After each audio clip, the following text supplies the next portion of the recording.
রেজিনের এই চিরুনিটি মেক করার জন্য আমি কি ব্যবহার করেছি এবং কি উপাদান আমার কাজে লেগেছে ওইটা আমি এই ভিডিওর মাধ্যমে আজকে আপনাদের সাথে শেয়ার করব।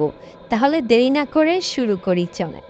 প্রথমে আমরা যেহেতু রেজিনের একটি চিরুনি বানাবো তাই আমার থেকে সব কিছু সেট আপ রেডি করে নিতে হবে এবং আমরা সাথে সবসময় মাস্ক এবং গ্লাভস রাখবো এবং এগুলো ছাড়া আমরা কখনো রেজিনের কাজ করব না। আমি আমার আগের ভিডিওতেও বলেছি। এরপর আমি আমার কিচেন স্কেলটা নিয়ে নিব। হ্যাঁ, কিচেন স্কেলটা নিয়ে নেওয়ার পরে এরকম কিছু কাপস থাকবে। এই কাপসগুলো দিয়ে আমরা মেজার করব রেজিন এবং আমি যে চিরুনিটা বানাবো এটার মোল্ড এই ডিজাইনের আমি কিনেছি। এছাড়াও আরও অসংখ্য ডিজাইন আছে। এখানে দেখতে পাচ্ছেন আমি কিছু চাল দিয়ে পরিমাপ করে নিচ্ছি কতটুকু পরিমাণ রেজিন লাগবে। আসলে অনেক সময় দেখা যায় আমরা রেজিন অতিরিক্ত পরিমাণে মিক্স করে ফেলি, করে বেঁচে যাওয়া রেজিনগুলো অপচয় হয়। আমরা এভাবে চাল দিয়ে প্রথমে মোলটাকে পুরোপুরি কভার করে নিব এবং তা আমরা স্কেল দিয়ে মেপে নেব যে কতটুকু পরিমাণ আমাদের রেজিন দেখতে পাচ্ছেন চিরুনির সম্পূর্ণ জায়গায় যেহেতু আমি চাল ঢুকাতে পারিনি, আমি চেষ্টা করব একটু বেশি নেওয়া রেজিন, যেহেতু চিরুনির ফাঁকে ফাঁকে যেখানে আমি চাল প্রবেশ করাতে পারিনি ওগুলো কভার আপ হয়ে যায়। আমার চাল 15 থেকে 16 গ্রাম, এর জন্য আমি 20 গ্রাম নিব টোটাল রেজিন এবং হার্ডনার মিলে 20 গ্রাম নিব। এখানে আমি 15 গ্রাম নিচ্ছি রেজিন এবং 5 গ্রাম নিব হচ্ছে হার্ডনার। এভাবে করে আমরা ধীরে ধীরে মিক্স করবো। আপনাদের কাছে স্কেল না থাকলেও কোনো সমস্যা নেই, কাপ মেজারমেন্ট কাপ আছে না, ওগুলো মেপেও করতে পারবেন, রেজিন মিক্স করতে পারবেন, কোনো সমস্যা নেই। এখানে আমি খুব ধীরে ধীরে হার্ডনারটা মিক্স করতেছি যাতে করে কম বেশি না হয়, সমান সমান নেয়ার জন্যে। যেহেতু এটা 3:1 রেশিওতে, তাই আমি 15 গ্রাম নিয়েছি রেজিন এবং হার্ডনার নিয়েছি 5 গ্রাম এবং আমি খুবই ধীর গতিতে এটি মিক্স করছি। আপনারাও খুবই ধীর গতিতে মিক্স করবেন। আমি যেহেতু এই ভিডিওটা ফাস্ট ফরওয়ার্ড করে দিয়েছি, তাই আমার যখন খুব ভালোভাবে মিক্স করা হয়ে যাবে, রেজিনটা ক্রিস্টাল ক্লিয়ার হয়ে যাবে, তখন আমি দুটো কাপে এভাবে ভাগ করে নিব। যেহেতু আমি একটা কাপের মধ্যে এরকম গোল্ড পেপার দিয়ে মিক্স করব এবং আরেকটা কাপ আমার ট্রান্সপারেন্ট থাকবে।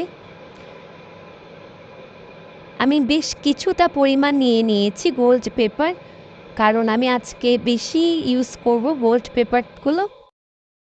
খুব আস্তে আস্তে মিক্স করতে হবে যাতে গোল্ড পেপারগুলো একদম গুঁড়ি গুঁড়ি হয়ে যায়। এমনভাবে মিক্স করব না যাতে করে রেজিন হিট আপ হয়ে যায়। আমরা খুব ধীর গতিতে মিক্স করব এবং খুব ভালোভাবে মিক্স করব যাতে করে গোল্ড পেপার আর লিপগুলো ছোট ছোট হয়ে বিভক্ত হয়ে যায়। এখন আপনাদেরকে আমি দেখিয়ে দিচ্ছি কতটুকু আমি মিক্স করেছি। আমাদের ভালো মতো মিক্স করা হয়ে গেলে আমরা এক সাইডে রেখে দিব এবং মোলটাকে আমরা ট্যাপ দিয়ে কস্ট্যাপ যেটাকে বলে ওটা দিয়ে ভালোভাবে পরিষ্কার করে নিব। এটি আমি আগেই পরিষ্কার করে নিয়েছি, কেন যেন ক্লিপটা আসেনি, ভিডিওতে কাটা পড়েছে হয়তো। আমি আস্তে আস্তে করে মোলটা ফিল আপ করবো। আপনারাও চেষ্টা করবেন আস্তে আস্তে ফিল আপ করার, কারণ দেখতে পাচ্ছেন চিরুনির মোলটা একটু সরু, যাতে বাইরে পড়ে না যায় ওইদিকে খেয়াল রাখতে হবে। এখানে আমি কিছু ফুল ব্যবহার করব, প্রেসড ফুল। হ্যাঁ, ওই ফুলগুলো ব্যবহার করব। এখন আমি উপরের সাইডটাতে বাকি গ্লাসের মধ্যে আমি যতটুকু ক্লিয়ার রেজিন রেখেছি ওগুলো দিয়ে দিব। ভালোভাবে ফিল আপ করে নিব। বাকিটা আপনারা প্রসেসে দেখতেই পাচ্ছেন কিভাবে ফিল আপ করছি। এই যে কিছু ফ্লাওয়ার্স, এখন যখন আমার ফিল আপ করা শেষ, আমরা প্রেসড ফ্লাওয়ারগুলো নিয়ে একটা কাঁচি দিয়ে মাঝখানে কেটে নিব। যেহেতু পুরো ফ্লাওয়ারটা ওখানে আঁটবে না বা সুন্দর লাগবে না, তাই আমরা ছোট ছোট করে কিছু সেকশনে ভাগ করে দেন কাজটা করব। বাকিটা আপনারা দেখে বুঝতে পারতেছেন কিভাবে কাজ করছি।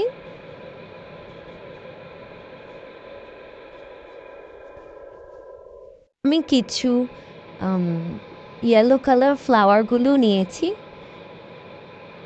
ওই যে চিরুনির ফাঁকে, ফাঁকে যে লম্বা, লম্বা ডাঁটগুলো আছে ওগুলোর মাঝখানে আমি দিয়ে দিব ফ্লাওয়ারগুলো, যাতে করে সুন্দর লাগে। আপনারা চাইলে ওই জায়গাটাতে নাও দিতে পারেন, কোনো সমস্যা নেই।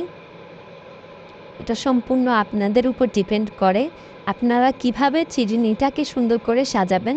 তো আমার সব কিছু পোর করা শেষ। এখন আমি 2 দিন পর ফিরে আসব এটা কেমন হয়েছে দেখানোর জন্য। 24 ঘন্টার মধ্যেই এটা শুকিয়ে যায়, তবে আমি 2 দিন রেখেছি। এই যে দেখতে পাচ্ছেন চিরুনিটি হয়ে গেছে, কিভাবে সুন্দর করে এটা মোল্ড আউট করা যাচ্ছে। এজিং আর্ট অত কঠিন না, আপনারা চাইলেই সবাই পারবেন। যারা বিগিনার্স আছেন তারাও এটা রেডি করতে পারবেন খুবই ইজিলি। এই তো আজকের জন্য এতটুকুই। সবাই ভালো থাকবেন এবং আমার ভিডিওগুলো আপনাদের ভালো লেগে থাকলে আপনারা সাবস্ক্রাইব করবেন, লাইক করবেন এবং বন্ধুদের সাথে শেয়ার করতে একদমই ভুলবেন না। ধন্যবাদ সবাইকে। আসসালামু আলাইকুম।